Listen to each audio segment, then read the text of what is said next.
Amado Señor, cuán lindo es poder sentarnos a estudiar tu palabra, Señor, encontrarnos contigo en estos momentos.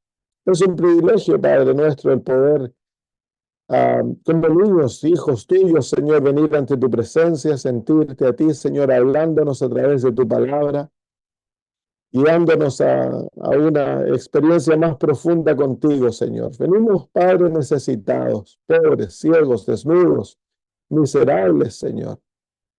Venimos ante ti, Padre, porque somos ignorantes, incapaces por nosotros mismos, Señor, de hacer cualquier cosa. Sin Cristo no podemos hacer nada, Señor, somos nada.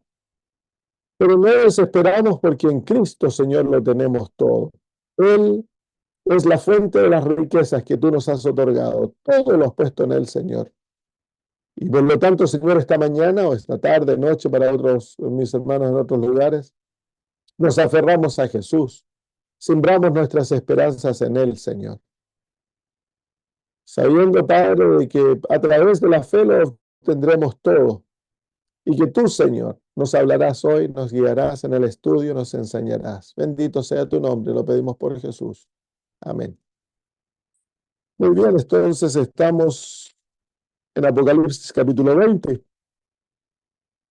No lo hemos terminado todavía, ¿no? ¿Dónde quedamos? Si alguien me puede decir dónde quedamos la semana antepasada. Ya hablamos de las dos resurrecciones la semana pasada. Vimos cómo la Biblia claramente nos habla de que hay dos resurrecciones. El Señor Jesús dice que todos los que están en los sepulcros escucharán la voz de Él y saldrán unos para resurrección de vida y otros para resurrección de muerte. Esas dos resurrecciones están separadas por 1000 años. Los que se levantan a resurrección de vida en Apocalipsis 20 se los llama la primera resurrección. Y dice el versículo 6, bienaventurado y santo el que tiene parte en la primera resurrección. La segunda muerte no tiene potestad sobre estos. Entonces la primera resurrección son los bienaventurados, los felices, los santos. Son aquellos que participan en el versículo 4, en el juicio de los 1000 años, en la segunda faceta del juicio, que es el juicio de los impíos. Son el juicio que el pueblo de Dios lleva a cabo y los impíos son juzgados por el pueblo de Dios para ver el por qué se pierden. El pueblo de Dios hace el juicio. A los que son juzgados son aquellos que se han perdido. Entonces, en el capítulo 20 tenemos las dos últimas facetas del juicio. Tenemos el juicio del milenio y luego tenemos el juicio ejecutivo. En el versículo 7 leemos: cuando los 1000 años se cumplan, Satanás será suelto de su prisión. ¿Por qué es suelto? Porque, bueno, en el versículo 6 se nos dice, versículo 5 dice, pero los otros muertos no volvieron a vivir hasta que se cumplieron 1000 años. 1000 años. Y luego la frase del versículo 5, esta es la primera resurrección, realmente le pertenece al versículo 6, porque nos introduce a los bienaventurados y santos. Esta es la primera resurrección, bienaventurados y santos los que tienen parte en la primera resurrección. Entonces, la primera parte del versículo 5 es como un paréntesis en el flujo de Apocalipsis 20, donde se nos habla en el versículo 4 de los santos que están juzgando y gobernando con Cristo por 1000 años. Luego hay un paréntesis, se nos habla de los otros muertos que no resucitan hasta luego de los 1000 años, y luego se sigue el flujo hablando de los que están en el versículo 4 juzgando con Cristo, y a ellos se los llama la primera resurrección. Entonces, los de la primera resurrección son bienaventurados y santos. Sobre ellos la segunda muerte no tiene poder alguno. Son las buenas noticias. ¿Por qué? Porque ellos se apoderaron por la fe de los méritos de Cristo Jesús. Los que han por fe ah, aferrado a Cristo Jesús como su Salvador, como su sustituto, como su garantía, como su Señor. Entonces, sobre ellos, a través de la experiencia de la justificación, se les ha adjudicado todo lo que Cristo ha hecho por el pecador. Y por supuesto, entre esas realidades se encuentra la victoria de Cristo sobre la segunda muerte. Entonces, por eso, porque Cristo Jesús derrotó la segunda muerte, saliendo del sepulcro el tercer día, porque Cristo Jesús murió la segunda muerte, murió la muerte del pecador. Él pagó por nuestra culpa, pagó la paga del pecado. Entonces, el pecador que por fe se aferra a Jesús, sobre él ya la segunda muerte no tiene poder alguno. La única muerte es la muerte del sueño, la primera muerte. Nosotros morimos la primera muerte, pero es un sueño. El Señor Jesús nos va a despertar de aquella muerte. La segunda muerte no hay resurrección. La segunda muerte es la paga por el pecado, es destrucción eterna. No hay de aquella una resurrección, una salida, como algunos adventistas andan enseñando que, el- que, que las llamas del fuego purifican al pecador y que del otro lado ellos mueren, pero resucitan y van a resucitar ahora a santos, salvos, buenos, porque el fuego los purifica.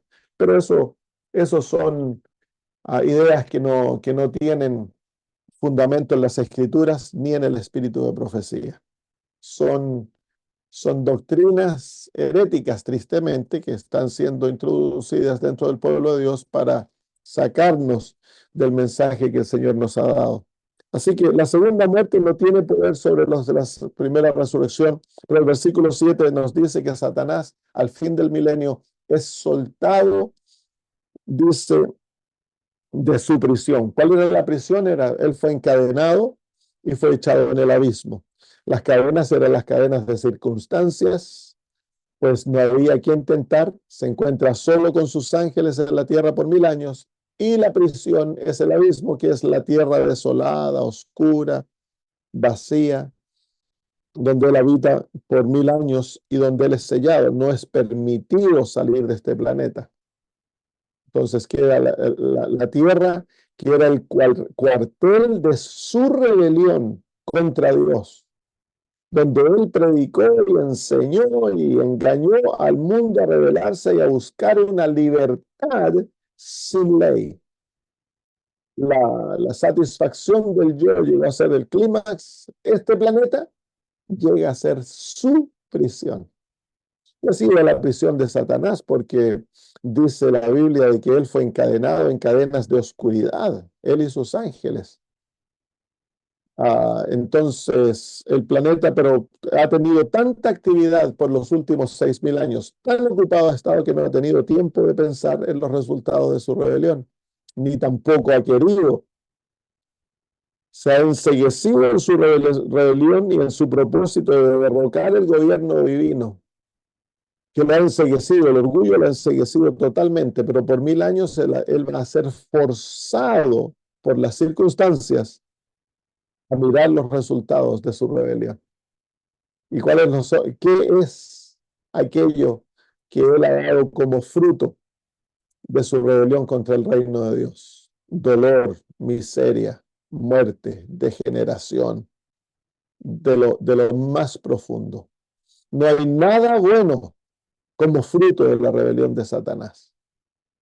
Yo me imagino que los 1000 años van a ser años de tortura mental para Satanás. La recriminación, las peleas que van a haber entre los ángeles caídos, es algo que no nos ha sido revelado, pero entre ellos no hay paz, porque la paz es el resultado del gobierno de Dios. En un lugar donde hay egoísmo, donde todos buscan la supremacía, donde todos no se confían, por 1000 años va a ser algo terrible entre ellos, porque ahora todos se han unido con un propósito de degenerar a la raza humana y de derrocar el gobierno de Dios en este mundo para ellos apoderarse de este mundo. Pero por 1000 años no van a tener nada más que hacer que mirarse las caras. Va a ser una tortura terrible para ellos. Entonces, Satanás es suelto. ¿Por qué es suelto? Porque cuando la Jerusalén Santa desciende, y eso está en el capítulo 21, versículo 2, el versículo 2 realmente pertenece entre los versículos 6 y 7, cuando Juan ve descender la ciudad santa del cielo, ataviada como una esposa para su marido. Es hermosa, viene refulgente, es la capital del nuevo reino y es hermosa también porque en ella se encuentran los salvos de todas las edades. Viene Cristo, viene el Padre, el Espíritu Santo, los ángeles, deben venir representantes de todo el universo. Vienen ahí en la Jerusalén, desciende y se nos dice en el libro del conflicto de los siglos que el monte de los olivos se va a dividir en dos y va a armar un valle donde se va a sentar la ciudad santa. Jesús resucita a los impíos. ¿Qué cuadro va a ser aquello? ¿Qué cuadro para la imaginación? Si tú deseas leerlo, léelo en el último capítulo del conflicto de los siglos. La hermana White lo relata con lujo de detalles. Se levantan los impíos de todas las edades y de repente este mundo que estaba vacío queda llenísimo de seres humanos que se perdieron desde Caín en adelante. Billones y billones de seres humanos que van a llenar la tierra, dice la hermana White, como la arena del mar. Entonces, Satanás, cuando ve tal ejército, inmediatamente su enemistad contra Dios despierta. Y dice, y saldrá a engañar, el versículo 8, a las naciones que están en los cuatro ángulos de la tierra. Los cuatro ángulos, pues la tierra no tiene ángulos, pues es redonda, pero es un lenguaje simbólico que representa toda la tierra. El número 4 representa un aspecto universal, representa todo. Son los 4 puntos cardinales, representa toda la tierra. Entonces dice, y subieron, perdón, y saldrá a engañar a las naciones. ¿Cuáles naciones? Las que acaban de resucitar. Y es interesante que resucitan, han estado algunos de ellos miles de años muertos, naciones que desaparecieron y al resucitar y al encontrarse, ¡fum!, se vuelven a formar como naciones, vuelven a formar los grupos étnicos y los sale a engañar a los cuatro ángulos de la tierra, a Gog y a Magog. Si tú no sabes quiénes son Gog y Magog, tienes que ir a los capítulos 37 y 38 del libro de Ezequiel, donde se presenta una batalla de los enemigos de Dios y se los llama Gog y Magog. Son los reyes es el rey del norte. Es el rey, son el poder humano unido. Y la batalla de Gog y Magog comienza antes del milenio con la batalla de Armagedón, que comienza con el ascenso del papado, cuando toma poder y se forma la imagen de la bestia.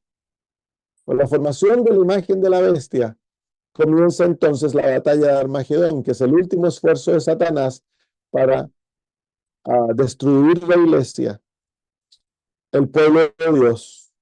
Y entonces es la unión de los poderes políticos con los poderes religiosos y todo el mundo bajo ellos para destruir a la iglesia, atacar al pueblo de Dios, destruirlo. y son los que van a estar haciendo guerra cuando el Cordero venga. Entonces, si quieres leer los capítulos 37 y 38, por supuesto, ahí, o 38 y 39, se los representa en el lenguaje del Antiguo Testamento de un ataque localizado en Jerusalén. Pero en el lenguaje del Nuevo Testamento esto es algo universal. Es cuando todo el mundo se va a unir para tratar de destruir al pueblo de Dios. Ahí está la ley dominical, la formación de la triple unión del dragón, la bestia y el falso profeta. Todo el mundo adorando este sistema, obedeciendo las leyes de este sistema, recibiendo la marca de la bestia. Todo eso es el Armagedón. Y la última batalla. Y el Armagedón se termina después del milenio porque viene una última batalla. La última batalla es cuando Satanás engaña a las naciones que cubren la tierra y hay algo que los une, que es la enemistad contra Dios. Hay una unión natural entre el corazón humano y Satanás. Y esa unión natural es producto del pecado que mora en nosotros. Y entonces hay una rebelión contra Dios, hay un desacuerdo con sus leyes. No podemos complacernos, no deseamos, vemos a Dios como enemigo. Entonces estas naciones que se fueron al descanso durante la historia del mundo, cuando se despiertan, todos los seres humanos no han sido transformados por la gracia. Esto nos muestra que ni siquiera la muerte transforma al ser humano caído. Ni siquiera un periodo de angustia de 1000 años como a Satanás y sus ángeles. Cambia el corazón, empedernido por el pecado. Lo único que puede transformar el corazón empedernido, el corazón endurecido, es la gracia de Dios. La única esperanza para la salvación del ser humano es que éste en humildad reconozca su condición y en arrepentimiento venga a Dios y que se someta a las condiciones del plan de la redención, que es permitir que Cristo tome control de la voluntad y haga en nosotros de acuerdo a lo que Él desea, para una transformación completa.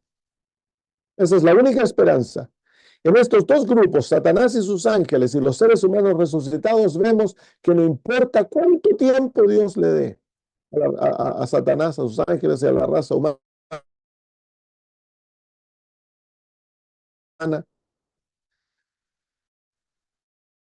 cuánto tiempo, no importa que los someta a la muerte, solo puede ser cambiado por una experiencia de un nuevo nacimiento a través de la gracia de Dios. La gracia de Dios es lo único que tiene el poder para salvar al pecador. Pero ellos lo han rechazado, conscientemente lo han rechazado, abiertamente se han rebelado contra Dios. Cuando se levantan de la tumba no hay poder regenerador que los haya transformado. Cuando los hijos de Dios despiertan en la primera resurrección, son resucitados nuevos. No hay rasgos de la enfermedad, no hay rasgos de decadencia. Les es dado un nuevo cuerpo, una nueva naturaleza. Ya no son más corruptibles, ya no tienen un cuerpo caído, no tienen una naturaleza enemistad contra Dios, ahora son santos, son puros, tienen una naturaleza, la imagen de Cristo, son inmortales. Corrección. Imagínense cómo va a ser aquella imagen, los que se fueron sufriendo de cáncer se despiertan sufriendo con cáncer, los que se fueron sin ojos, sin nada. ¿Cómo va a ser aquello? Qué terrible, porque ellos han rechazado el gobierno de Cristo. Porque eso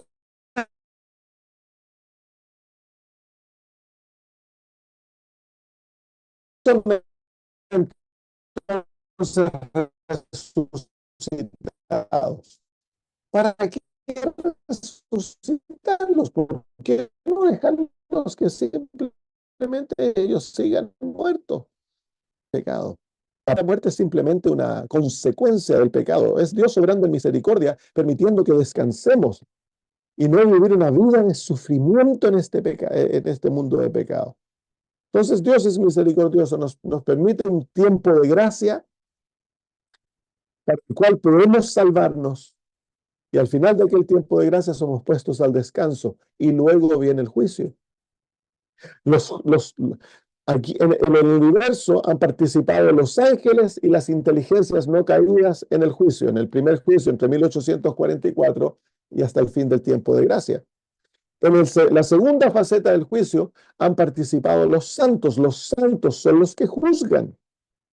En la tercera parte del juicio, los impíos son permitidos ver la evidencia y participar del juicio, y ellos juzgar. Entonces, de esta manera, Dios permite que toda su creación, caída y no caída, participen del juicio y que ellos juzguen quién es digno de reinar en el universo. Entonces, por eso han de ser resucitados. Y segundo, es la razón por la cual que cada uno ha de pagar de acuerdo a lo que hizo en el cuerpo, de acuerdo a cómo, como la manera que vivimos. El pecado, para ser limpio, ha de cumplir su justicia, de ser castigado. Si Dios no castigase al impío, a Satanás y sus ángeles, entonces Dios sería injusto. Y esta es la obra rara de Dios. A Dios no le gusta hacer esto, pero tiene que hacerlo. Si Él no lo hace, ¿quién lo hace? No hay nadie más que tenga el derecho ni el poder de hacerlo. Entonces Dios es el que tiene que participar. Entonces dice, saldrá a engañar a las naciones que están en los cuatro ángulos de la tierra, a Gog y a Magog. Gog y Magog entonces describe a todos los enemigos de Dios de todas las edades, al mundo entero reunido a hacer guerra contra Dios, a fin de reunirlos para la batalla, el número de los cuales es como la arena del mar. Entonces aquí hay una batalla, va a haber una batalla. Entonces, esto naturalmente nos dice que desde el momento que son resucitados, hay un momento que atacan la ciudad, porque dice el versículo 9, y subieron sobre la anchura de la tierra, lo cubren todo, y rodearon el campamento de los santos y la ciudad amada, y descendió fuego del cielo y los consumió. Bueno, entonces, desde el momento que son resucitados y Satanás es suelto y los va a engañar, al momento que ellos rodean la ciudad santa, va a haber un tiempo. Va a pasar un tiempo. Dice la hermana Dawai que van a fabricar implementos de guerra, armamento. ¿Cuánto tiempo va a pasar? No sabemos, pero ahí entre ellos se encuentran las mentes más hábiles de guerra, generales, reyes, hombres que han desarrollado la agudez para la batalla. Se van a hacer planes, van a juntar con Satanás y sus ángeles y van a planear un ataque formidable a la santa ciudad. Satanás los va a engañar. ¿Cuál es el engaño? Él les va a decir que realmente él es el que merece ser, ¿cómo se llama? La ciudad, que él fue echado por los que están sujetando la ciudad y que él es el que por derecho le pertenece a la ciudad y que él fue el que los resucitó, él les dio poder y que si ellos conquistan la ciudad, entonces van a ellos vivir bajo su gobierno. Es un engaño. Son engañados, pero fácilmente son engañados porque han sido engañados por Satanás toda su vida. Y lo que los une es la rebelión contra Dios. Así que el mundo entero, el universo entero se está claramente dividido en dos grupos, los leales y los desleales. Todo el universo se encuentra leal a Dios, excepto por este grupo inmenso de seres humanos unidos a Satanás y a sus ángeles, en una rebelión sin esperanza, porque es una rebelión sin esperanza, es una rebelión ciega, el pecado es una infatuación que no tiene explicación. ¿Por qué? ¿Por qué pecamos? ¿Por qué amamos lo malo? ¿Por qué deseamos guerrear contra Dios cuando eso significa muerte? No tiene explicación. Entonces, Imagínense el cuadro, todo el universo, todo el mundo viene y rodea la ciudad. Y en ese cuadro, con los representantes de los otros mundos, se encuentra ahora todo el universo en este mundo. Literalmente, el mundo ha llegado a ser el centro de la batalla. Y durante 6.000 años eso fue lo que pasó. Ahora ya estamos en el milenio séptimo, estamos llegando al fin del milenio séptimo de la batalla, 7.000 años en batalla.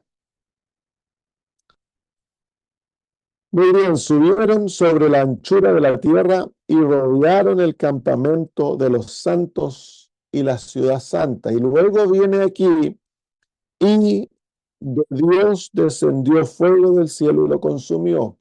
Esa frase realmente viene al fin del versículo,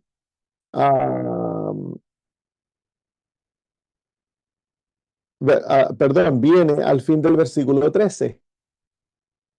Entre la frase que termina diciendo, y rodearon el campamento de los santos y la ciudad santa, cuando rodean el campamento y la ciudad santa para atacarla, viene el versículo 11. Y vi un gran trono blanco, y el que estaba sentado en él, delante del cual huyeron la tierra y el cielo, y ningún lugar se encontró para ellos. Eso es típico del libro de Apocalipsis. Nos lleva hasta el final de unos eventos y luego retrasa y nos muestra detalles, amplía los detalles de lo que ocurre antes del fin de los eventos. Siempre lo hace el apóstol Juan de esa manera. Muy bien, entonces ahora viene la escena, ya vamos a volver al fin del capítulo, del versículo 9 al versículo 10. Cuando los impíos rodean la ciudad y están a punto de atacarla, se levanta un trono blanco. Un trono blanco se levanta altamente, dice la hermana Guay, altamente. La ciudad es muy alta, la ciudad es altísima. Y vi un gran trono blanco y el que estaba sentado en él, delante del cual huyeron la tierra y el cielo, y ningún lugar se encontró para ellos.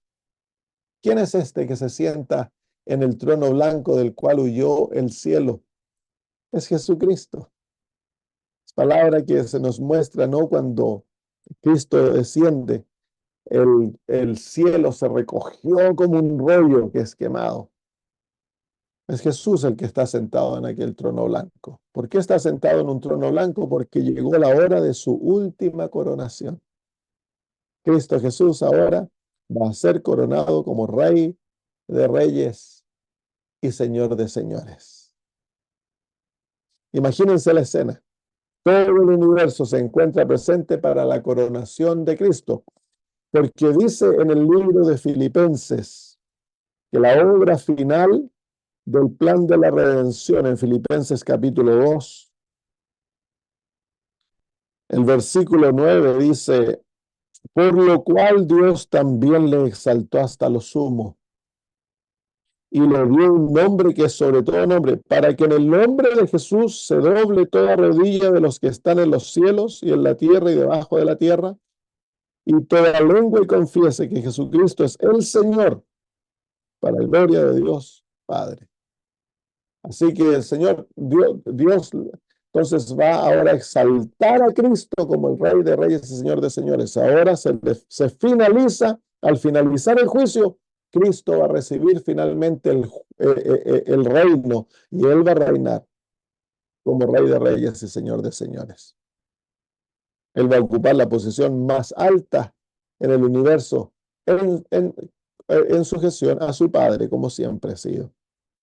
Entonces, vi un gran trono blanco y dice, y el que estaba sentado en él, delante del cual huyeron la tierra y el cielo, y ningún lugar se encontró para ellos. Es tan grande, ¿no? El Señor es el todo en todo. Él es el que ocupa todo el universo. Increíble. Y vi a los muertos, entonces ahora comienza el juicio.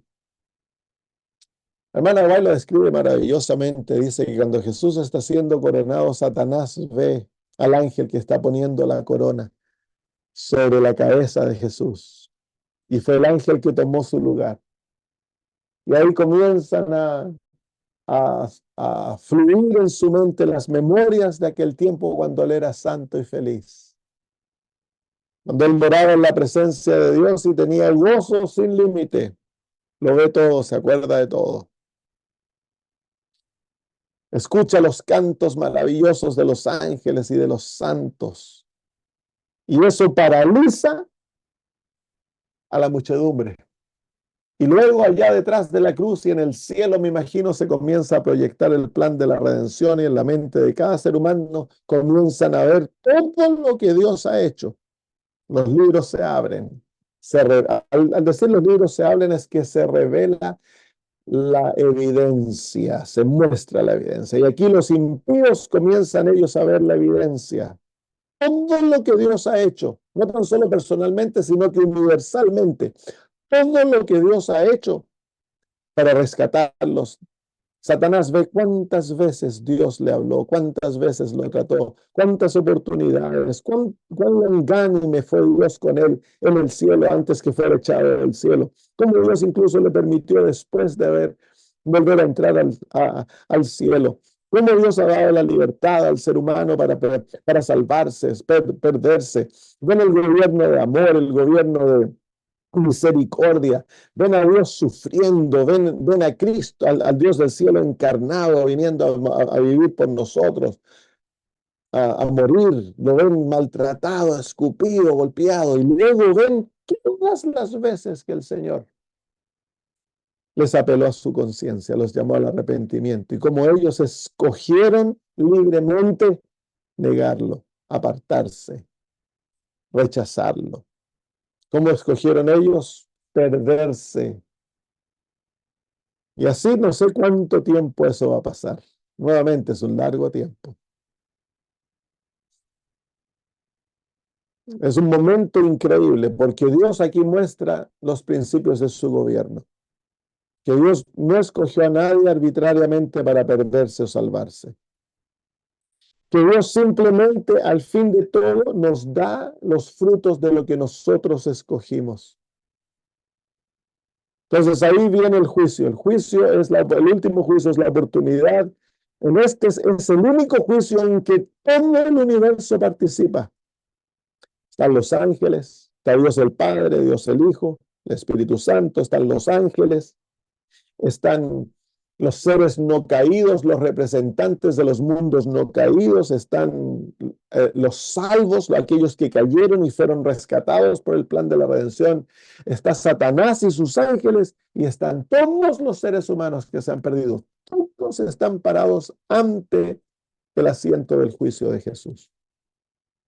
Este es el día del juicio, del último juicio. Y el propósito del juicio es exonerar a Dios de las acusaciones satánicas falsas que levantó en el principio, en el origen, en el cielo, y que luego Él ha impuesto en nuestras mentes contra Dios. La acusación de ser un Dios vindictivo, un Dios egoísta, un Dios malo, un Dios cruel, un Dios que nos hace sufrir, todas las acusaciones. El juicio tiene como propósito exonerar a Dios y limpiar la mente de su creación fiel de todas aquellas acusaciones e incluso de la mente de los que se pierden. Ellos han de ver de que el gobierno de Dios tan solo puede traer felicidad al universo y que el reino de amor, la ley de amor, es el fundamento, la constitución del universo para la felicidad del universo, que si se saca la ley, lo único que causa es destrucción, dolor, inmoralidad y destruiría el universo completamente.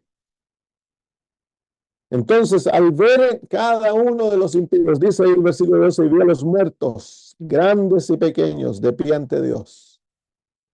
¡Qué cuadro! Y los libros fueron abiertos. Eso es cuando se desvela la evidencia, para que ellos ahora vean la evidencia. En el primer juicio, 1844, al fin de la gracia, los ángeles y las inteligencias no caídas vieron la evidencia. El juicio no es para Dios, el juicio no es para Jesús, el juicio no es para el Espíritu Santo. Ellos lo saben todo. Es para las mentes finitas como nosotros. Durante el milenio, nosotros, los salvos son los que miran la evidencia, los libros. Y al fin, en el último juicio, son los impíos que miran la evidencia. A ellos se les abren los libros. Nosotros ya lo hemos visto.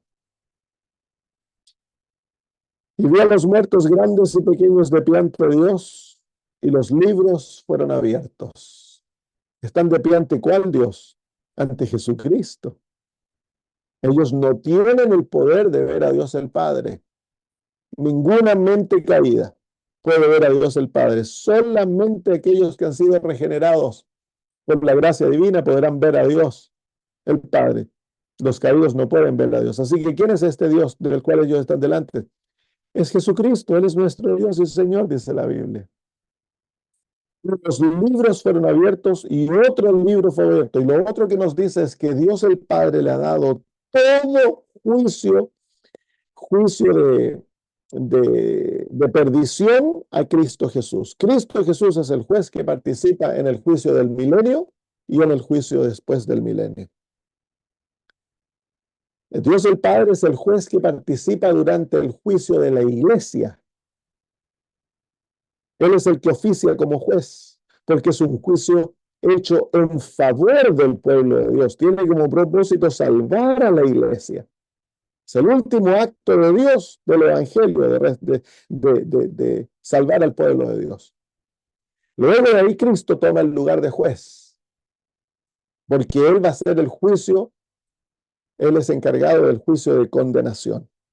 ¿Por qué? Porque Él tiene el derecho, porque Él pagó por el pecado. Es el único ser en el universo que tiene el derecho de llevar adelante el papel del juicio ejecutivo. Ni siquiera Dios el Padre lo toma ese papel. Y los libros fueron abiertos y otro libro fue abierto, el cual es el libro de la vida. Ahí se ven entonces el libro de la vida se manifiesta en los salmos. El hecho que ellos están salvos. ¿Por qué están salvos? Porque sus nombres están escritos, registrados en aquel libro. Es el plan, el libro de la vida contiene el plan de la redención. Ahí se muestra cómo Dios, las oportunidades. Los otros libros se encuentran los hechos de los perdidos. Aquello que está oscuro, todo va a ser presentado en público. Qué vergüenza, no se va. Yo pienso que no van a hallar dónde esconderse cuando vean, todo el mundo vea lo paupérrimo, lo terrible. Los actos más oscuros van a ser revelados a la luz. Esos son los libros. El libro de la vida contiene la vida de los santos, pueblo de Dios, redimido. Les pertenecen a Cristo Jesús. Y los perdidos se pierden automáticamente porque sus nombres no están escritos en el libro de la vida. Para ser salvos, nuestros nombres han de estar escritos en el libro de la vida. Testimonio que hemos escogido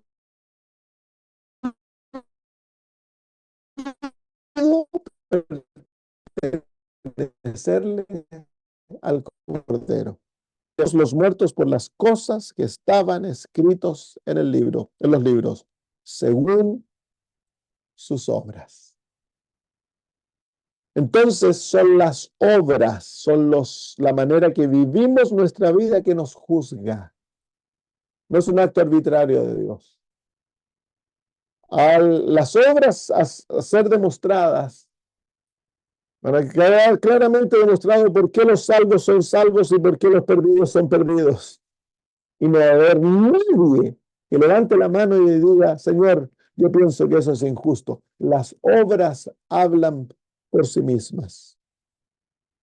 Cuando se vea cómo Dios obró durante la rebelión, cómo el gobierno de Dios ha obrado, los frutos del gobierno de Dios, las obras del gobierno de Dios, no va a quedar duda que Él es digno de reinar.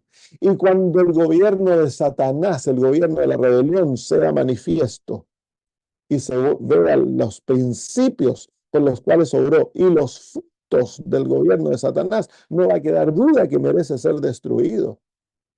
Cuando se vean los frutos de la vida de los santos, que es manifestación que ellos se han sometido a Cristo para que Él viva su vida y se vea una vida justa. Y se compare eso con la vida de los impíos, no va a quedar duda quién ha de vivir eternamente y quién ha de morir eternamente. Es por eso que el juicio permite que cada uno se juzgue a sí mismo. Los impíos, cuando vean todo lo que Dios hizo por ellos para salvarlos y cómo ellos obstinadamente rechazaron la gracia de Dios y la única oportunidad que tenían de su salvación, entonces ellos personalmente van a quedar convencidos de que ellos merecen ser destruidos porque ellos han forjado su propio destino, ellos han creado su propia destrucción. Dios simplemente va a otorgar lo que nosotros hemos escogido.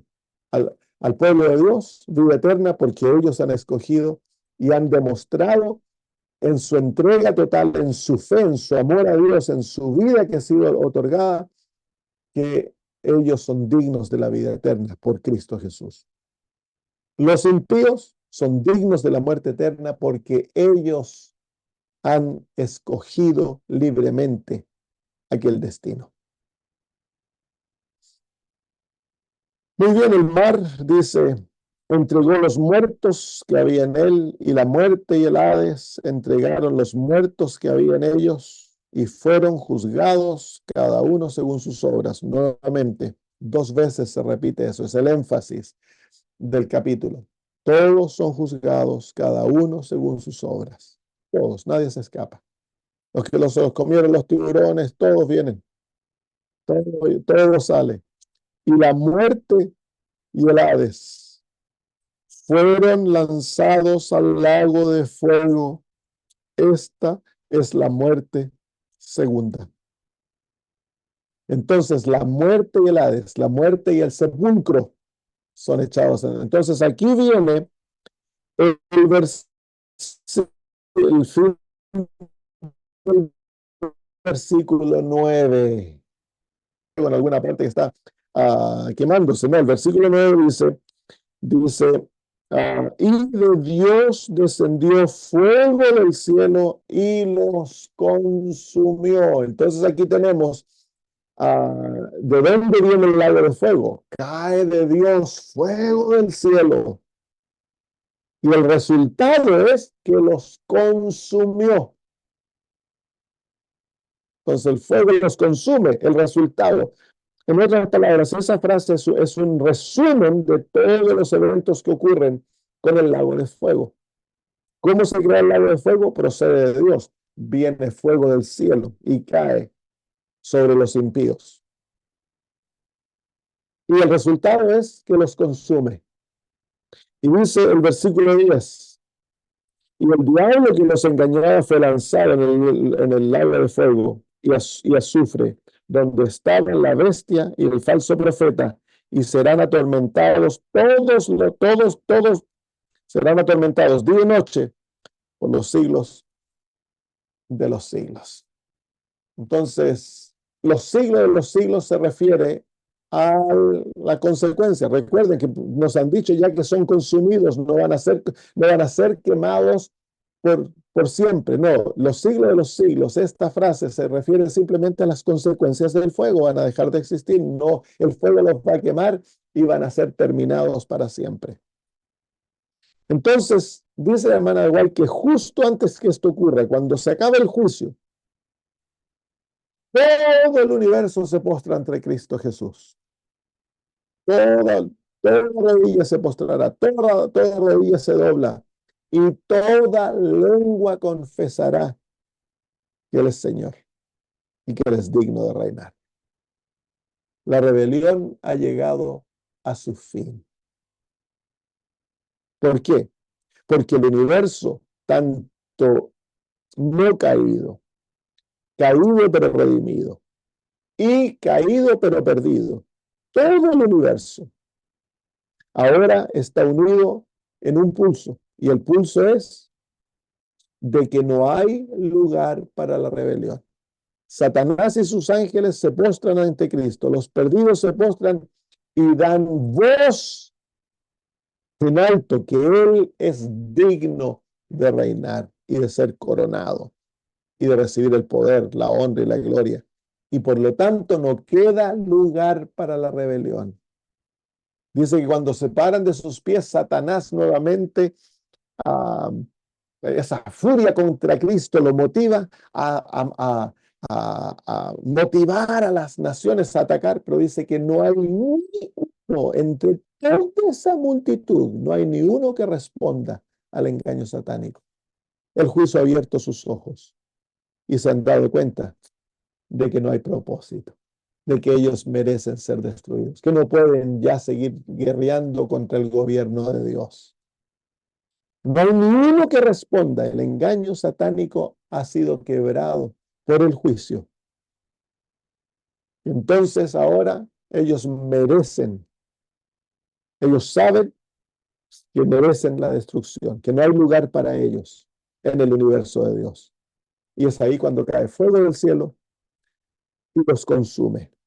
La muerte, el Hades, porque son parte del gobierno satánico, son echados. Satanás mismo es echado en el lago de fuego. Es interesante, ¿no? Porque la doctrina popular enseña que Satanás es el que va a estar quemando a los impíos y ¿cómo se llama?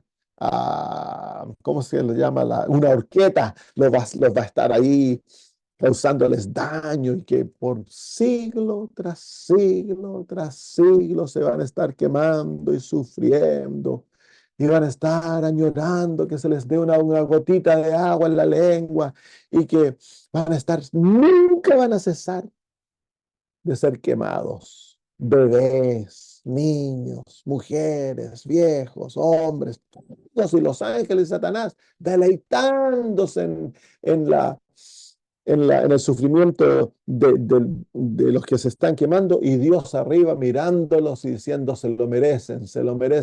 Pero no hay, a través de trillones de años por la eternidad, cada vez que mires afuera de la ciudad, vas a estarnos viendo quemándose, quemando, y va a ser un recordatorio de lo que merecían. No hay otra doctrina que haya creado tanto odio a Dios como la doctrina del infierno eterno. Y eso no existe en la palabra de Dios. Van a ser consumidos, van a dejar de existir, van a ser como ceniza, dice la palabra de Dios. Miren, incluso en el libro de Ezequiel, cuando se habla de la destrucción de Satanás, en el capítulo 28, se nos dice lo que Dios va a hacer con Satanás. Dice ahí en el versículo 18, con la multitud de tus maldades y con la iniquidad de tus contrataciones profanaste tu santuario. Yo pues saqué fuego de en medio de ti, el cual te consumió, nuevamente esa palabra, consumió, y te puse en ceniza sobre la tierra a los ojos de todos los que te miran. Satanás va a llegar a ser ceniza. Todos los que te conocieron de entre los pueblos se maravillarán sobre ti. Espanto serás y para siempre dejarás de ser. Aquí no se nos dice que Satanás va a ser santificado y que se va a volver nuevamente Lucifer y va a entrar al cielo y va a vivir para siempre fiel a Dios. No, dice que él va a hacer llegar a ser ceniza. Dios va a sacar fuego del medio de él, lo consumirá y va a dejar para siempre de ser. No hay versículo alguno que nos diga que Satanás va a ser convertido por el fuego. Esa es una enseñanza satánica que se ha creado en mentes que no pueden tomar a Dios como Él es, un Dios de justicia. Entonces, esto nos habla, queridos hermanos, de que llega el tiempo que no va a haber más rebelión. Se va a acabar el mal, el pecado, el dolor, el sufrimiento, el reino de Satanás. Llega el tiempo que ya no va a haber ni Satanás ni malos ángeles. Ya no va a haber impíos. Dice el capítulo 20 de Apocalipsis: Versículos 14 y 15, y la muerte y el Hades fueron lanzados al lago de fuego. Esta es la segunda muerte. La hermana de White, el ángel le dijo a ella, de la segunda muerte no hay resurrección. Porque claro, también en la teoría, en la teología del universalismo que se está haciendo populares en ciertos lugares adventistas, se dice que como Cristo Jesús resucitó de la segunda muerte, así también todos resucitarán de la segunda muerte. Pero no, no es así. Están solo los bienaventurados y santos sobre los cuales la segunda muerte no tiene poder.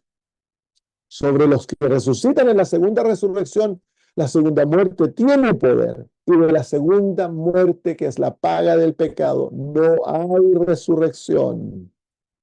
Es aniquilación. Dejan de existir, nunca más serán, son consumidos, llegan a ser cenizas simbólicamente. Todo es consumido. Dice, y el que no se halló inscrito en el libro de la vida fue lanzado al lago de fuego. Yo pienso que este es el momento más triste en la historia del universo. Es ahí que vamos a llorar, porque los santos compartirán el mismo corazón de Dios y el mismo corazón de Jesús. El odio ha sido erradicado, la venganza, todo eso ha sido totalmente erradicado en los hijos de Dios. Y al ver a los impíos y a los ángeles malos que han causado tanto dolor, a pesar del dolor que nos han causado la maldad, va a haber dolor, va a haber dolor. Por eso Dios limpiará toda lágrima de los ojos de ellos, nuestros seres queridos que se pierden, hermanos. Va a haber dolores, va a ser un dolor muy profundo de primera, muy dolor, no es algo gozoso. Y en los ojos de Dios, este humo para siempre seguirá ascendiendo. El dolor de Dios de haber perdido sus hijos y de haber tenido que llevarlos a la destrucción, a darles lo que ellos merecieron, va a ser un dolor que nunca va a terminar en el corazón de Dios. Sus ojos nuestros, no, Él limpiará toda lágrima de los ojos nuestros, pero de los ojos de Él no hay nadie que le pueda limpiar aquellas lágrimas. El pecado ha causado un dolor eterno en el corazón de Dios. Un dolor que nada puede saciar.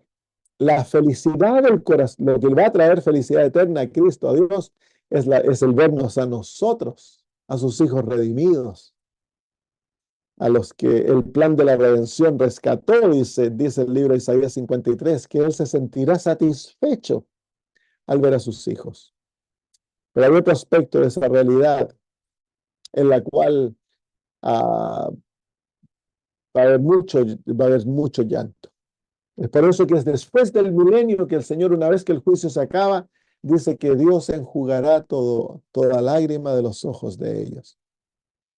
Su misericordia, Dios va a borrar de nuestra mente la memoria de aquello que se hizo, de lo que se pasó, del dolor, porque la degeneración, la maldad, todo aquello nos corrompería si permaneciera en nuestra mente.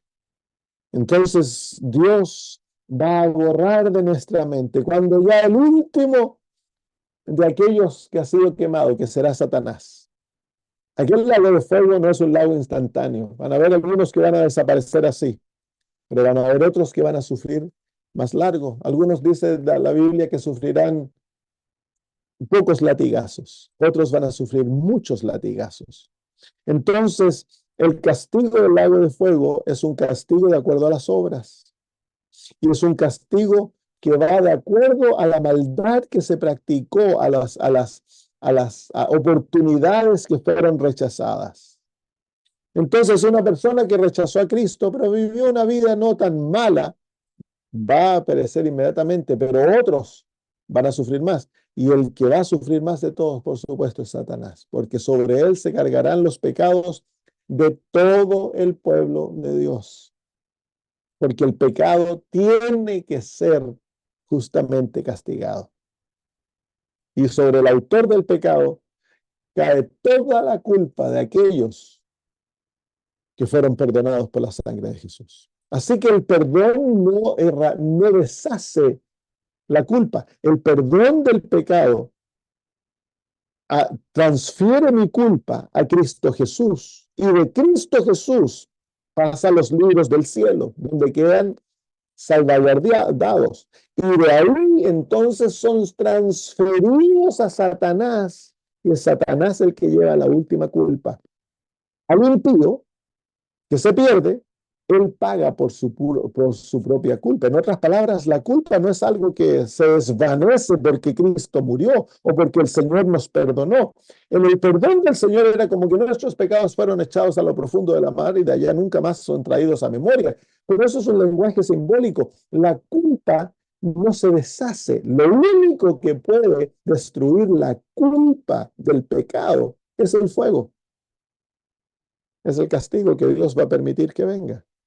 En otras palabras, tiene que hacerse justicia para que la malignidad, la suciedad, la culpa del pecado sea erradicada y que este universo nunca más sea ensuciado por la mancha del pecado. A veces nos parece duro, hermanos, y es duro, pero es que no hay otra solución. Podemos pensar de que si Dios no erradica el pecado erradicaría su reino y destruiría todo lo bueno, todo lo santo, todo lo puro sería destruido. Miren, el pecado crucificó al Dios del cielo en una cruz. Esto es una batalla al todo por el todo. Si Dios tiene corazón de abuelita y no destruye el pecado lo va a destruir a él, a Jesús, si fuera posible, y a todo lo bueno, hermanos. Entonces, en el juicio llega el momento en el cual Dios actúa y destruye el pecado para siempre. Y va a haber gozo. Cuando Dios limpie nuestras lágrimas y pase su mano sobre nuestros ojos, la memoria de nuestros seres queridos que se perdieron terminarán, de nuestros amigos, hermanos, terminará. El sufrimiento de todo aquello que pasamos, todo el dolor, el sufrimiento, las torturas que hemos de pasar, las hambrunas, contra lo malo, el abuso sexual, todo ello se va a ir. Nunca más nos recordaremos de lo terrible que fue esta experiencia. Las únicas memorias, dice la hermana White, que quedarán son las marcas en las manos, en los pies y en el costado de Jesús. Y aquellas marcas nos recordarán de que la rebelión no tiene lugar. Y nunca más se levantará la rebelión porque ya el universo ha quedado vacunado. Por 7,000 años se vivió la desgracia del pecado y nunca más va a haber en el corazón de ninguno una nota discordante. Pero el universo entero, por amor, servirá a su creador. Qué lindos momentos, qué maravilloso es ver el plan glorioso que tiene Dios para aquellos que voluntariamente escojan ponerse ante la supremacía de Cristo Jesús. Es por eso que el Señor del cielo busca sanarte de la rebelión del pecado. Desea darte victoria, desea limpiarte, desea sanarte, desea cambiarte a través de su gracia. Él desea implantar en ti el carácter de Jesús, desarrollarlo, darte un nuevo corazón, una nueva mente, llenarte del Espíritu, para que estés listo, para que participes en esta gloria eterna. Imagínate cómo irá a ser cuando tengamos el gozo, ya que se acabó, Satanás ha sido destruido y luego Dios recrea la tierra. Eso es lo que vamos a estudiar la próxima semana. Dios recrea la tierra. Y de ahí en adelante, por el resto de la eternidad, el tiempo eterno, ¿cómo irá a ser vivir cuando un día va a ser mejor que el otro, y el otro, y el otro? Vivir en un mundo donde no va a haber llanto, dolor, no va a haber clamor, no va a haber guerras, no va a haber infelicidad, donde la felicidad se va a ir profundizando, el amor va a crecer, La perfección va a aumentar, el conocimiento de Dios va a crecer de día en día en día, nuestro amor, nuestra capacidad de entenderlo, de apreciarlo. ¿Qué es lo que Dios tiene preparado para nosotros? No sabemos. Sabemos un poquito, se nos ha permitido ver, se nos ha abierto la cortina un poquitito y hemos mirado. Y con lo que entendemos de la Biblia y especialmente el espíritu de profecía, quedamos abismados. Y déjame decirte, aún eso es lenguaje de niños, porque no hay idioma, no hay lenguaje humano que pueda describir lo que Dios tiene preparado para sus hijos. Así que hay mucho, mucho que esperar y este es el regalo, la paga que Dios tiene para los hijos fieles. Vale la pena ser fieles, vale la pena ser obedientes, vale la pena caminar con Cristo, vale la pena, hermanos, guerrear contra nosotros mismos, morir a nosotros diariamente, crucificar nuestros deseos, entregarnos al Señor, darle nuestra voluntad para que Él nos lleve a ser obedientes por amor y que caminemos en su luz. Vale la pena, eternamente valdrá la pena. Así que lo dejamos ahí. ¿Hay alguna pregunta, hermanos? Me genera una pequeña duda esto. ¿Tendría sentido, digamos, afirmar que aquellos que se perdieron, perdón, que se perdieron, que cayeron y fueron restituidos tienen mejores recompensas que aquellos que nunca cayeron? Claro, claro. La posición que nos otorga a los que cayeron es más cercana que aquellos que nunca cayeron. Nuestra posición va a ser más cercana incluso que los ángeles a Dios. ¿Por qué?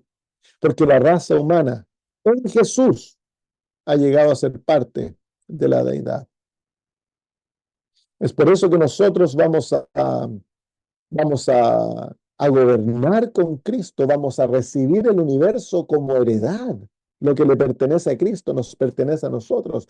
Vamos a, vamos a repoblar el cielo, vamos a cumplir los números de aquellos ángeles que cayeron, pero vamos a tener una posición más cercana, porque el que se sienta a la mano derecha del Dios eterno es nuestro hermano mayor, es un hombre, es un ser humano, el que lleva nuestra naturaleza. Y eso entonces, así como en la encarnación de Cristo, la divinidad fue unida a la humanidad, en la exaltación de Cristo, la humanidad fue unida a la divinidad.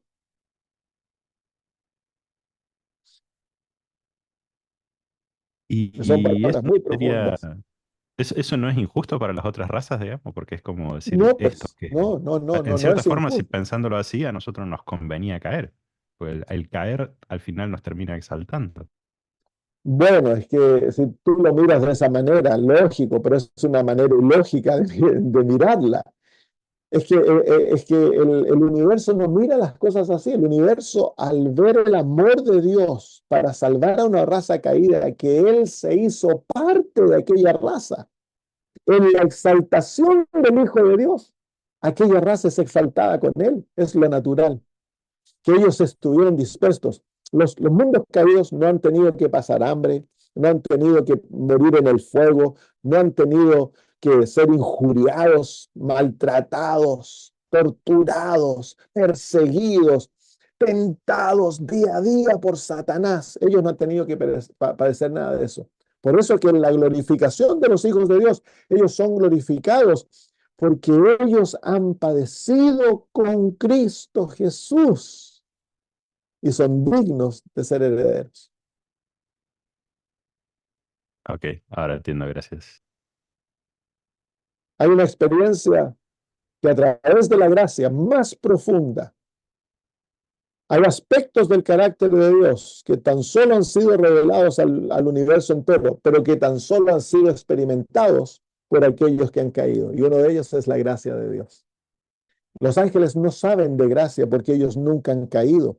Nosotros sabemos personalmente lo que es la gracia, ese carácter maravilloso de Dios que une el amor, la bondad y la misericordia de Dios. Nosotros la hemos experimentado. Los ángeles no la han experimentado porque ellos no necesitan gracia, pues no han caído. Entonces nosotros tenemos una experiencia más profunda. ¿Era el pecado necesario? Nunca fue necesario. En el plan de Dios, todos habríamos sido felices sin pecado en las posiciones que Dios nos creó y los papeles que nos dio. Todos habríamos sido felices. Y cuando el pecado se acabe, nadie se va a preguntar, bueno, ¿y por qué tú estás en ese lugar? No, todos vamos a estar felices en lo que Dios nos ha dado. Y el universo nos ama entrañablemente a nosotros, entrañablemente. En la exaltación de los hijos de Dios hay un gozo universal porque trae alegría al corazón de Dios, la salvación de aquellos que se habían perdido. Por eso dice en Juan, en Lucas capítulo 15, que cuando un pecador se arrepiente, hay gozo ante los ángeles de Dios. Gozo. El plan de la redención es fuente de gozo para todo el universo. Pastor, una pregunta. Sí, Hay un texto que de alguna manera genera una mala comprensión en el mundo evangélico. Y es cuando nosotros como adventistas estudiamos los 1000 años que aparecen justamente lo que estamos estudiando, Apocalipsis capítulo 20. Y dentro de ese marco aparece la muerte segunda, que es justamente la que le acontece a los impíos. Pero a ellos les cuesta mucho aceptar esta segunda muerte por el famoso texto del apóstol Pablo en Hebreos capítulo 9, versículo 27, de la manera que está establecido que los hombres mueran una sola vez y después el juicio. Entonces claro, ellos toman este texto y dicen, no hay dos muertes, solo hay una.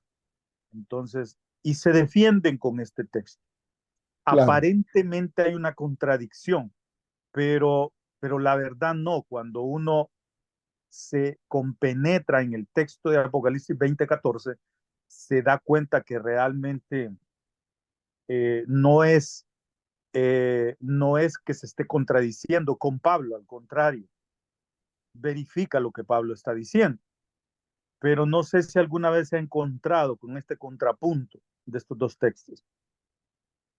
No, a mí nunca, yo nunca lo he... mira, para que evangélicos traigan esto, ellos tienen que conocer muy bien su Biblia y por lo general no la conocen tan bien. Uh -huh. Pero la están tergiversando, que es tan típico, ¿no? Para defender un punto tergiversan el otro. Claro. Que es una manera de estudiar la Biblia que no es la manera correcta porque nosotros permitimos que la Biblia interprete la Biblia. Entonces, cuando nosotros tomamos un texto para negar el otro texto, estamos destruyendo la Biblia. Hemos nosotros de permitir que la Biblia nos hable. Si la Biblia en Hebreos, el capítulo 9, el versículo 27 dice, se les permite que mueran una vez y luego el juicio. El apóstol Pablo no está haciendo referencia a la segunda muerte en ese versículo. El apóstol Pablo simplemente se está refiriendo a que luego que nosotros morimos, todos hemos de confrontar el juicio. Pero el libro de Apocalipsis nos muestra qué ocurre después del juicio. El apóstol Pablo no nos muestra eso en el libro de Hebreos. El Señor Exacto. Jesús habla de las resurrecciones Son y dos nos habla etapas bien diferentes, que hay dos una tiempos diferentes. resurrección de destrucción, hay una resurrección de muerte. Entonces el Señor nos muestra claramente.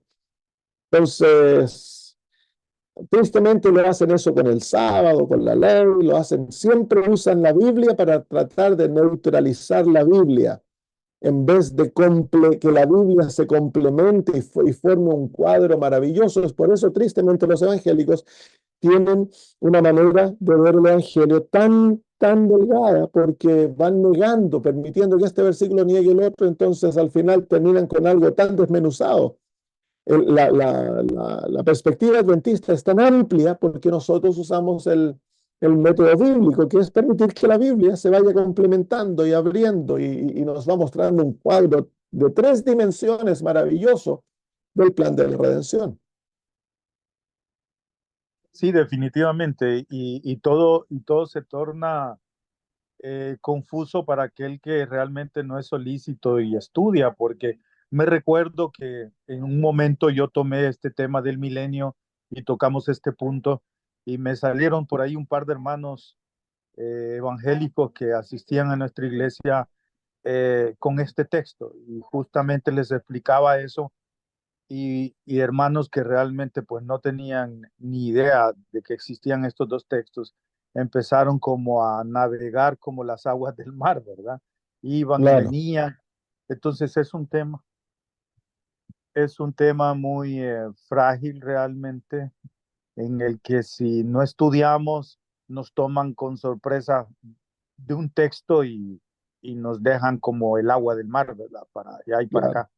Pero realmente cuando uno lo estudia se da cuenta que son dos tiempos bien diferentes y que el apóstol Pablo no está hablando de lo que está hablando o el apóstol Juan, que es lo que acontece después del juicio claro. a los Y impíos. ningún profeta en la Biblia tiene toda la luz o habla de todo, porque los libros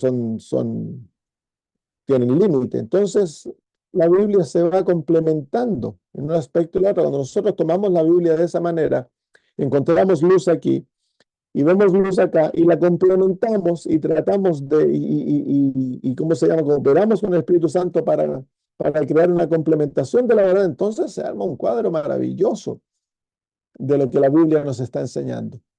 Y Amén. tristemente, como decía antes, los hermanos evangélicos usan la Biblia para destruir la Biblia. Y eso es una obra satánica, esa no es la manera que Dios obra. Muy bien, queridos Gracias, pastor. hermanos, Gracias. si hay, si no hay más preguntas, oremos y terminamos. Nuestro amado Dios, cuán lindo es el cuadro que nos presenta Apocalipsis 20. Cierto modo muy triste, pero también muy lindo, Señor. Cómo, Señor, la verdad se va complementando como un puzzle que vamos poniendo, Señor, armando, y a medida vamos armando y avanzando, el cuadro del plan de la redención se va viendo tan lindo, y al llegar al clímax, al fin de todas las cosas, vemos, Padre, cómo tú restaurarás toda su hermosura original. Oh Señor, aún tenemos gracia, aún tenemos, Señor, tiempo de arrepentirnos, aún tenemos tiempo de escoger ser salvos y entregarlo todo a los pies de Jesús para que Él viva en nosotros y haga la obra necesaria para que nos encontremos dentro de la ciudad y no fuera. Pero también, Señor, pone en nuestro corazón celo, amor por el perdido, para, Señor, buscarlo, ayudarlos a que abran sus ojos y se encuentren con Jesús para que no se pierdan, Señor. Oh Padre, derrama tu espíritu, danos el mismo amor que motivó a Jesús, para que nosotros, Señor, seamos motivados a entregarlo todo para buscar al perdido. Gracias, Señor. Bendícenos al separarnos. Lo pedimos por Jesús. Amén. Muy bien, que el Señor les bendiga ricamente, hermanos. Amén. Gracias, pastor. Que duerman bien. Amén. Gracias. Dios les bendiga a todos. Chao, chao. Un abrazo. Chao. Gracias. Un abrazo. Chao. Chao.